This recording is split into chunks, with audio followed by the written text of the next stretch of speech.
Hello guys, Radhe Radhe, Jai Shri Krishna to all. This side Ruby Tyagi. We warmly welcome everyone to the Sadhana Visa Academy platform. I'm good and I hope you are also doing very well. Let's begin today's current affair. आज की current affair में क्या खास है, क्या important है हमारे exam purpose से, तो आइए देखते हैं अपनी फर्स्ट न्यूज, जो कि हमारी आज की फर्स्ट न्यूज द हिंदू से रिलेटेड है। द हिंदू के फर्स्ट पेज पर ही मेंशन है लोकसभा स्पीकर ओम बिरला जी।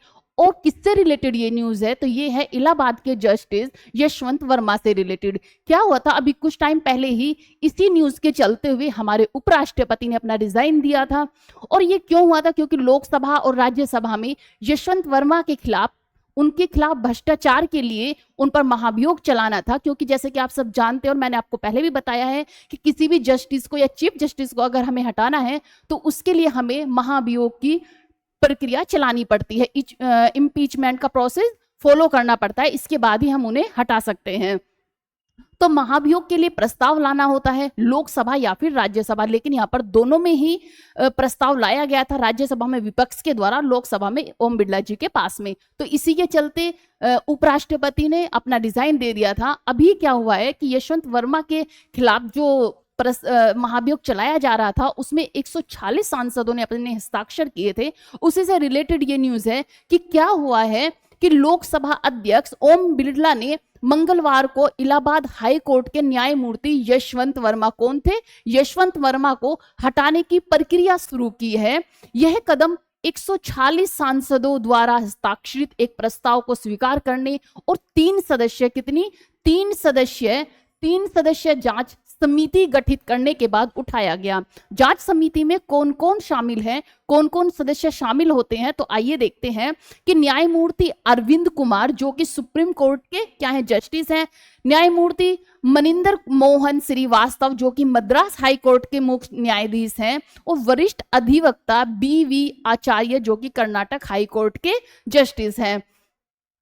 मामले की पुष्टि क्या हुई कि न्यायमूर्ति यशवंत वर्मा जो है को दिल्ली हाई कोर्ट से इलाहाबाद हाई कोर्ट स्थानांतरित किया गया था। उनके आवास से जली हुई मुद्रा करेंसी नोट बरामद होने पर भ्रष्टाचार के आरोप लगे थे। सुप्रीम कोर्ट के आंतरिक जांच में भी उन्हें दोषी ठहराया गया था। मार्च में चीफ जस्टिस कौन थे, संजीव खन्ना थे, तो उन्होंने भी उन्हें इस्तीफे के लिए बोला था कि आप अपना रिजाइन दीजिए, लेकिन उन्होंने रिजाइन नहीं दिया। इसके बाद रिपोर्ट राष्ट्रपति और प्रधानमंत्री को भेजी गई थी। इसके बाद क्या हुआ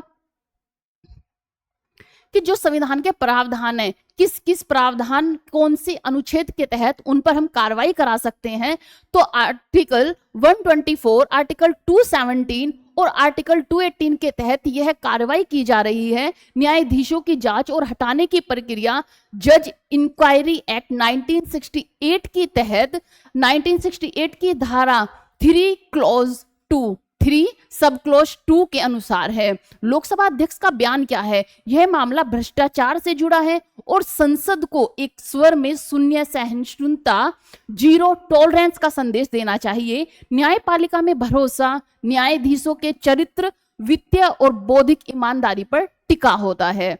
इसके बाद इसी से रिलेटेड अब कुछ क्वेश्चन देख लेते हैं। ये थी हमारी न्यूज किनसे, यशवंत वर्मा से, क्योंकि उपराष्ट्रपति ने भी यही कहा था। जो जगदीप धनखड़ जी थे वो पहले भी क्या रह चुके, एडवोकेट रह चुके, तो उन्होंने भी यही कहा था कि अगर हमारा न्यायालय जो हमें न्याय दिलाते हैं वो ही भ्रष्टाचार करेंगे, क्राइम करेंगे, तो फिर हम न्याय की उम्मीद किससे करेंगे। इसी के चलते हुए ये सब चीजें चली थी, क्योंकि इनके यहाँ पर देखा जा रहा था कि जो रिश्वत के पैसे हैं वो मिले हैं, 15 करोड़ रुपए इनके घर पर पाए गए थे, वो भी कुछ जली हुई सिचुएशन में और कुछ करेंसी में। तो ये सब चीजें हुई थी। लेकिन यशवंत वर्मा को जब इस्तीफे के लिए बोला गया, रिजाइन के लिए बोला गया, तो उन्होंने मना कर दिया, इसीलिए उन पर महाभियोग चलाया गया और अब उन्हें दोषी ठहराया गया है, दोषी मान लिया गया है। इसमें क्या होता है, पहले जो संसद के सांसद होते हैं वो हस्ताक्षर कर महाभियोग का प्रस्ताव लाते हैं। इसके बाद कुछ कमेटी बनाई जाती है, वो उसे देखती है, उसकी जांच करती है। अगर वो भी दोषी ठहरा देती है तो इसके बाद जो राष्ट्रपति होते हैं वो उस पर साइन कर इस चीज को निश्चित करते हैं कि हाँ वो व्यक्ति दोषी है, और तब उन्हें उस पद से हटाया जाता है। ये थी हमारी आज की पहली न्यूज। अब चलते हैं इससे रिलेटेड क्वेश्चंस पर। इससे रिलेटेड क्वेश्चन है हमारा, निम्नलिखित में से किस अनुच्छेद के तहत उच्च न्यायालय के न्यायाधीशों को हटाने की प्रक्रिया चलाई जाती है? तो मैंने अभी बताया था आर्टिकल 217 के अकॉर्डिंग, आर्टिकल 217 के अकॉर्डिंग। नेक्स्ट न्यूज है हमारी, हाल ही में भारत का चौथा यूनिकॉर्न स्टार्टअप कौन बनाएगा? तो ये बनाएगा JSW 1 प्लेटफॉर्म्स। ये क्या करेगा? ये इस स्टार्टअप को शुरू करेगा। इसके बारे में थोड़ा सा देख लेते हैं। जैसे कि JSW 1 प्लेटफॉर्म इसका आंसर था। मई 2025 में JSW जो ग्रुप है कि B2B ई कॉमर्स शाखा JSW 1 प्लेटफॉर्म्स ने 340 करोड़ का निवेश किया। कितना? 340 करोड़ का निवेश प्राप्त कर $1 बिलियन की वैल्यूएशन हासिल की और यूनिकॉर्न क्लब में शामिल हो गई। इससे पहले 2025 में नेट्राडाइन, जेस्पे और पोर्टर पहले ही यूनिकॉर्न बन चुके थे। नेक्स्ट न्यूज है हमारी, नेक्स्ट न्यूज है, हाल ही में ऑपरेशन सिंदूर के दौरान, जब ऑपरेशन सिंदूर किया गया था, कब? जब पहलगांव पर अटैक किया गया। पहलगांव में कुछ 26 लोगों को जो कि निर्दोष थे उन्हें मारा गया था। तो उसी के उसमें एक सिंदूर ऑपरेशन चलाया गया था। तो उसके दौरान क्या हुआ था? हाल ही में ऑपरेशन सिंदूर के दौरान सबसे कम उम्र के योद्धा के रूप में सम्मानित सरवन सिंह, जो 10 साल का संबंध किससे था? ये जो सरवन सिंह था, जब ये ऑपरेशन सिंदूर चलाया जा रहा था पंजाब में, तो इस बच्चे ने क्या किया था? वहां पर जो सैनिक तैनात थे पंजाब में, उनके लिए खाने पीने की सामग्री भेजी थी, डेली सामग्री देकर आता था। तो इन्हें कौन थे ये थे, उसने इस बच्चे ने क्या किया था कि उसने सैनिकों को लस्सी आदि पे साथ लाया करता था। आइए इसके बारे में डिटेल में देखते हैं। जो सरवन सिंह है, पंजाब के मैंडोट गांव का 10 साल का बच्चा है। अपने परिवार की जमीन पर तैनात भारतीय सैनिकों के लिए लस्सी, पानी, दूध, चाय और बर्फ जैसी सामग्री, भोजन सामग्री नियमित रूप से लेकर जाता था। इस वजह से उन्हें क्या दिया गया है? उन्हें किस चीज का सम्मानित किया गया? यंगेस्ट सिविल वॉरियर से उन्हें सम्मानित किया गया है कि सिंदूर के दौरान जब ऑपरेशन सिंदूर चलाया जा रहा था, तो उनके खाने पीने की सैनिकों का डेली लेकर आना, लेकर जाना, ये काम कौन करता था? ये 10 साल का बच्चा करता था। तो इन्हें कौन से, किससे सम्मानित किया गया? यंगेस्ट सिविल वॉरियर से इन्हें सम्मानित किया गया है। नेक्स्ट न्यूज है हमारी, हाल ही में भारत में अंतरिक्ष उद्योग नीति या भारतीय अंतरिक्ष नीति 2025 की शुरुआत किसने की? तो जो शुरुआत की है किसने की है? तो ये की है प्रधानमंत्री नरेंद्र मोदी ने। किसने की है? प्रधानमंत्री नरेंद्र मोदी ने स्पेस इंडस्ट्री पॉलिसी की। आइए इनके बारे में थोड़ा डिटेल में देखते हैं। मोदी सरकार के आर्थिक मामलों की मंत्रिमंडलीय समिति, cabinet committee on economic affairs, PM Narendra Modi की अध्यक्षता में अप्रैल 2023 में इंडियन स्पेस पॉलिसी 2023 को मंजूरी दी, जिसका उद्देश्य क्या है? निजी क्षेत्र की संस्थागत भागीदारी को बढ़ाना था। इस नीति ने इसरो को उन्नत अनुसंधान विकास पर केंद्रित करने की रूपरेखा दी। साथ ही New Space India Limited, NSIL और इन स्पेस जैसी संस्थाओं को निजी क्षेत्र के लिए स्पेस इकोसिस्टम खोलने का मंच प्रदान किया। नेक्स्ट न्यूज देखते हैं। हाल ही में उत्तराखंड के उत्तरकाशी जिले में बाढ़ आई। क्या हुआ है? उत्तरकाशी जिले में भारी वर्षा के कारण किस नदी के अचानक बाढ़ ने व्यापक तबाही मचाई है? मैंने आपको भी बताया था कि कुछ दिन पहले ही उत्तरकाशी में क्या हुआ था? बाढ़ आ गई थी और बहुत वहां पे काफी, मतलब कि 4 लोग मारे जाने की वो थी कि 4 लोग मारे गए और बाकी लोग काफी घायल भी हुए हैं। तो वो किससे थी? वो किस नदी के कारण हुई थी? वो हुई थी खीरगंगा। खीरगंगा में क्या हुआ? अचानक से बाढ़ आ गई, शायद बादल फटने की वजह से कि वहां पर क्या हुआ, एकदम से बाढ़ आई और बहुत सारे कीचड़ के साथ वहां पर क्या हुआ, बहुत ही मलबे के साथ वो बाढ़ आई और बहुत लोगों को वहां पर हानि हुई। आइए इसके बारे में थोड़ा देखते हैं। उत्तरकाशी में स्थित धराली गांव में, कहां पर ये वो हुई थी? धराली गांव में। आपने वीडियो में देखा भी होगा कि कितनी बुरी तरीके से और कितने कुछ ही सेकंडों में वहां पर एकदम तबाही मचा दी। धराली गांव में अचानक आई बाढ़ एक क्लाउड बस्ट या ग्लेशियर टूटने की घटना के कारण हुई, जिसने खीरगंगा नदी को भयंकर उफान में बदल दिया और मलबा भरे जल प्रवाह ने गांव में अपार तबाही मचा दी। उस गांव को नष्ट कर दिया। इतनी बुरी हालत वहां पे कि वहां पे बाढ़ के कम हो जाने के बाद भी वहां पे मलबा इस कदर चढ़ा हुआ था, इतना पीछे से वहां पे मलबा जो कि कीचड़ रूप में एकत्रित हो गया कि वहां पे बहुत बुरी तबाही मच गई। आइए नेक्स्ट न्यूज देखते हैं हमारी। टाटा और एयरबस ने भारत की पहली निजी हेलीकॉप्टर असेंबली लाइन, कौन सी पहली? एक तो सबसे पहले याद रखना है कि पहली, जहां भी फर्स्ट आता है वो हमारे लिए इंपॉर्टेंट क्वेश्चंस बन जाता है कि हमारे एग्जाम में आने के मैक्सिमम चांसेस होते हैं। पहली निजी हेलीकॉप्टर असेंबली लाइन कहाँ स्थापित की है? तो ये कहां पर स्थापित की गई है? ये की गई है कर्नाटक में। कहां पर? कोलार। कहां पर? कोलार, कर्नाटक के कोलार में स्थापित की गई है। आइए इसके बारे में देखते हैं कि ये क्या है। Tata advance system limited TASL और एयरबस ने मिलकर भारत की पहली निजी हेलीकॉप्टर असेंबली लाइन स्थापित करने का निर्णय लिया है। यह सुविधा कर्नाटक राज्य के कोलार जिले के वैमंगल औद्योगिक क्षेत्र में स्थित होगी। यह असेंबली लाइन एयरबस और H-125 हेलीकॉप्टर के लिए होगी, जो एकल इंजन वाले हेलीकॉप्टर में सबसे अधिक बिकने वाला मॉडल है। किसमें? एकल इंजन वाले हेलीकॉप्टर में सबसे अधिक बिकने वाला मॉडल है। यह पहल भारत सरकार की आत्मनिर्भर भारत और मेक इन इंडिया अभियानों को बढ़ावा देने के लिए महत्वपूर्ण है।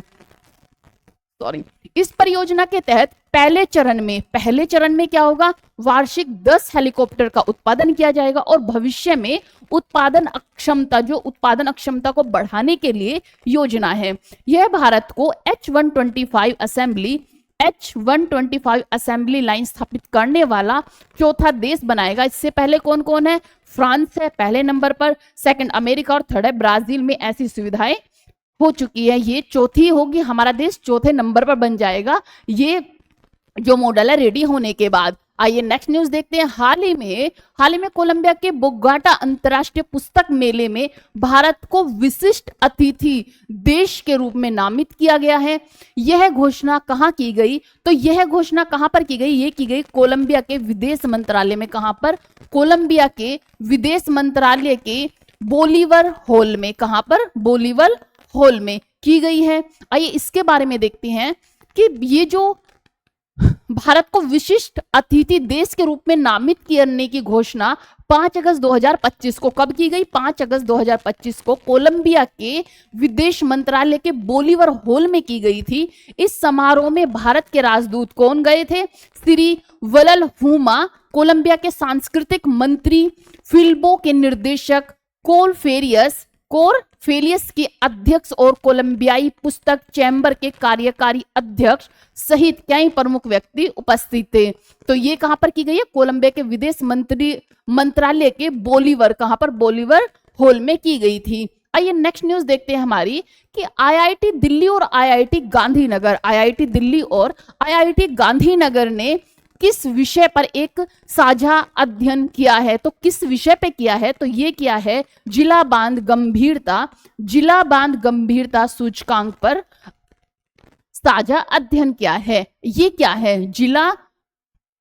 जिला गंभीरता सूचकांक है, ये क्या है? तो IIT दिल्ली और IIT गांधीनगर ने एक संयुक्त अध्ययन किया है जिसमें जिला बांध गंभीरता सूचकांक विकसित किया गया है। यह सूचकांक विभिन्न जिलों में बाढ़ की तीव्रता और गंभीरता को मापने में सहायक होगा। इस अध्ययन का उद्देश्य प्राकृतिक आपदाओं के दौरान बेहतर तैयारी और प्रबंधन को सक्षम बनाना होगा। जैसे बाढ़ वगैरह आती है तो उसमें पहले ही हमें इस चीज की इंफॉर्मेशन मिल जाए जिससे कि हम वहां पर सेफ इलाका वहां पर बना पाए, सेफ एरिया वहां पे बना पाए, वहां से लोगों को डिपार्चर करा पाए कि वहां पे अगर हमें पहले ही, जैसे अभी उत्तरकाशी में बाढ़ आई तो हमें अगर पहले ही इस चीज की संभावना होती या पहले ही पता चल जाता तो हम क्या करते हैं? वहां से उन लोगों को भेज देते, हटा देते। लेकिन एकदम से अगर आता है, इतनी जन हानि होती है, तो उसके लिए क्या किया गया है? एक IIT दिल्ली और IIT गांधीनगर ने एक संयुक्त अध्ययन चलाया है, जिला बांध गंभीरता सूचकांक। आइए नेक्स्ट न्यूज पर चलते हैं। वित्त वर्ष 2024-25 में 9.83 लाख करोड़ रुपए के निर्यात के साथ भारत का शीर्ष निर्यातक राज्य कौन सा बना? तो शीर्ष निर्यातक राज्य बना है गुजरात। कौन सा बना है?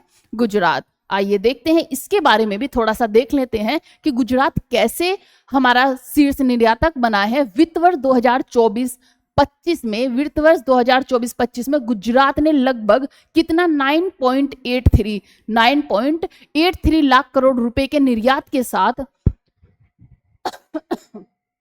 सॉरी निर्यात के साथ भारत का सबसे बड़ा निर्यातक राज्य, सबसे बड़ा निर्यातक राज्य बनने का गौरव प्राप्त किया है। गुजरात का पोर्ट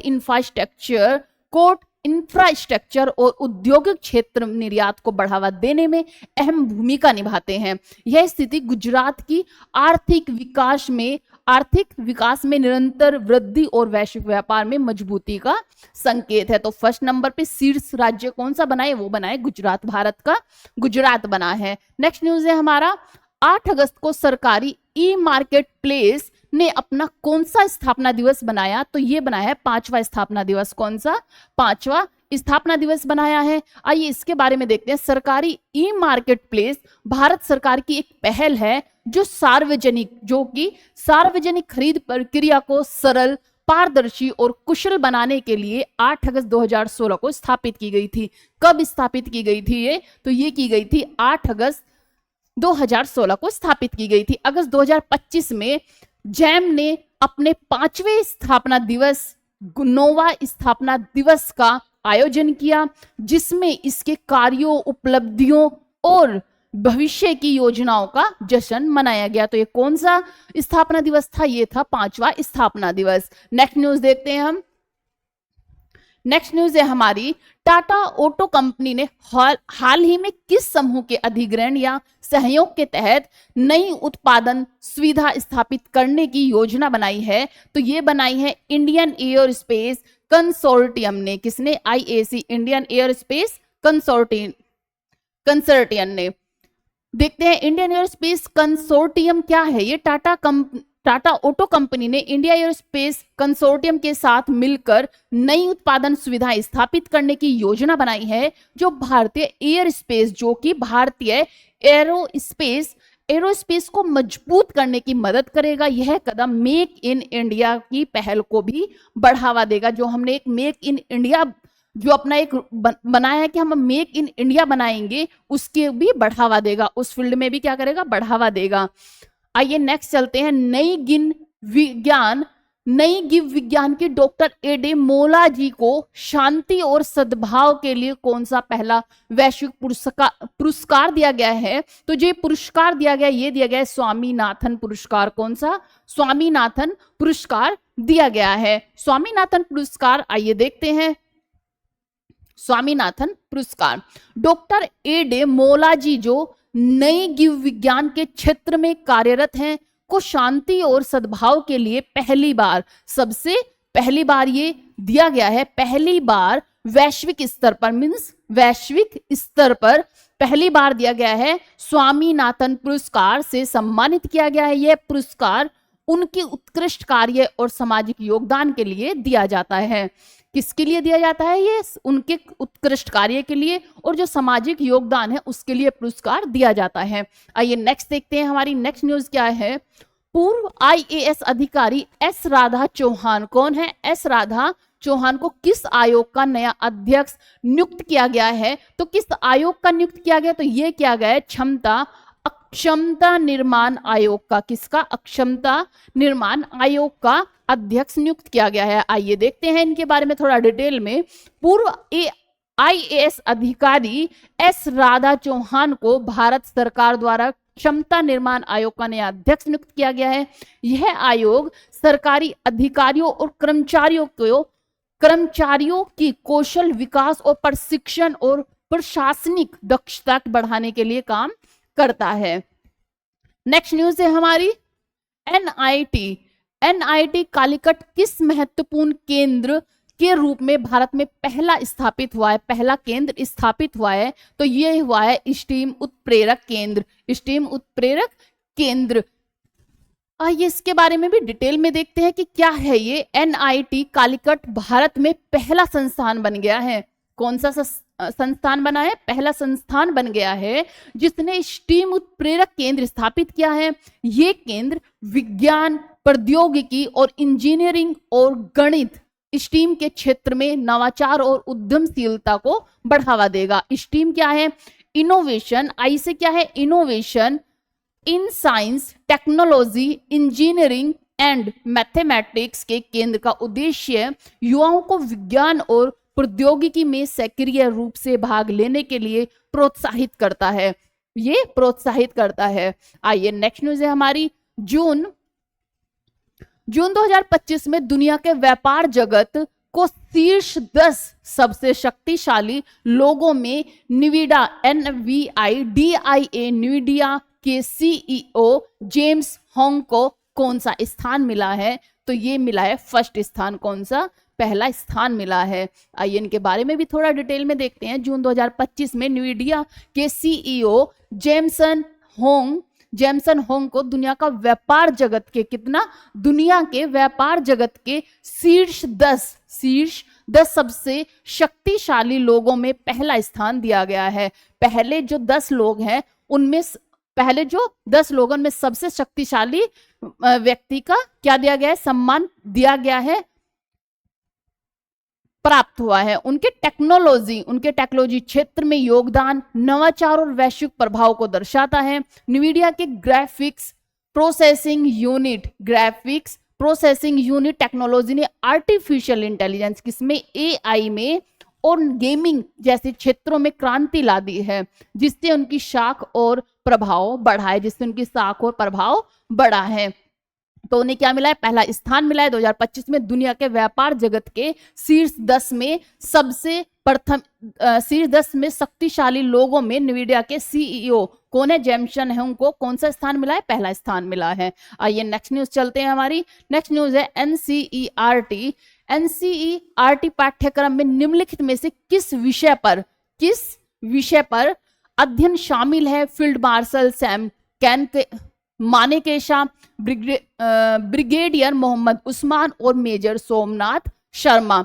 तो ये है भारत के सैन्य इतिहास के लिए किसका? भारत के सैन्य इतिहास के लिए ये इन्हें क्या किया गया? इस विषय को शामिल किया गया। जैसे कि आप सब जानते हैं कि NCERT में कुछ चेंजेस किए गए हैं, कुछ चैप्टर्स को ऐड किया गया है, तो ये सब उसी में ऐड किया गया है। किसमें किया गया? भारत के सैन्य इतिहास में ऐड किया गया। आइए थोड़ा इसके बारे में भी देख लेते हैं कि NCERT के पाठ्यक्रम में भारतीय सैन्य इतिहास के अंतर्गत फील्ड मार्शल सैम मानेकशॉ और ब्रिगेडियर मोहम्मद उस्मान और मेजर सोमनाथ शर्मा जैसे महान सैन्य नेताओं के बारे में अध्ययन शामिल है। यह सभी भारतीय सेना के प्रसिद्ध और वीर नेतृत्वकर्ता थे, जिन्होंने भारत की रक्षा और युद्धों में महत्वपूर्ण भूमिका निभाई है। तो इन्हें NCERT के किस में शामिल किया गया? भारतीय सैन्य इतिहास में शामिल किया गया है। आइए नेक्स्ट न्यूज पर चलते हैं। केंद्र सरकार ने फ्रांस से सेना के लिए कितने राफेल MZ लड़ाकू विमान खरीदने की मंजूरी दी है? तो फ्रांस से खरीदने की कितनी मंजूरी दी है? तो ये दी है 54। कितना? 54। केंद्र सरकार ने फ्रांस से 54 राफेल MZ लड़ाकू विमान खरीदे हैं। MZ लड़ाकू विमान खरीदे हैं। आइए इनके बारे में भी थोड़ा देख लेते हैं। भारत सरकार ने फ्रांस से कुल कितने? 54 राफेल MZ लड़ाकू विमानों की खरीद के लिए मंजूरी दी है। इस सौदे के तहत पहले 36 विमान सीधे फ्रांस से खरीदे जाएंगे, जबकि शेष जो 18 विमान हैं वो कहां से? उनका निर्माण भारत में होगा। मीन्स 36 तो सीधे फ्रांस से आएंगे, लेकिन जो 18 बचेंगे वो भारत में ही उनका निर्माण किया जाएगा। इसके बाद क्या होगा? राफेल विमान भारत की वायुसेना की ताकत बढ़ाने में महत्वपूर्ण भूमिका निभाते हैं। नेक्स्ट न्यूज है हमारी। केंद्र सरकार ने भारतीय नौसेना के लिए, किसके लिए? भारतीय नौसेना के लिए फ्रांस से कितने राफेल मल्टी रोल लड़ाकू विमान खरीदने की मंजूरी दी है? पहले जो हमने देखा था वो कौन से थे? वो थे हमारे फ्रांस से जो MZ लड़ाकू विमान थे, लेकिन ये कौन से? ये है M मल्टी रोल लड़ाकू विमान। तो ये खरीदे गए हैं 26। कितने? भारत ने कितने खरीदे हैं? 26। एक मिनट दीजिएगा, क्या हो गया भाई? ये खरीदे हैं 26। किस पर आ गए हम? केंद्र सरकार ने 26। आइए नेक्स्ट चलते हैं हम। ये तो वर्क ही नहीं कर रहा है। हालिया अधिकारियों की रिपोर्ट के अनुसार हालिया अधिकारियों हालिया आधिकारिक रिपोर्ट के अनुसार भारत सरकार ने भारतीय नौसेना के लिए फ्रांस से 26 राफेल एम मल्टी रोल लड़ाकू विमान खरीदने की मंजूरी दी है। ये विमान विमान वाहक पोतों से ऑपरेट करने के लिए डिजाइन किए गए हैं और भारतीय नौसेना की समुद्री सामरिक क्षमता को बढ़ाने में अहम भूमिका निभाएंगे। नेक्स्ट न्यूज है हमारी,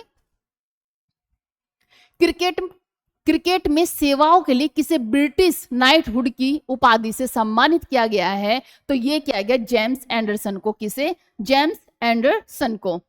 देखते हैं, आइए देखिए, ब्रिटिश के तेज गेंदबाज जेम्स एंडरसन को क्रिकेट में उनके उत्कृष्ट प्रदर्शन और लंबी सेवा के लिए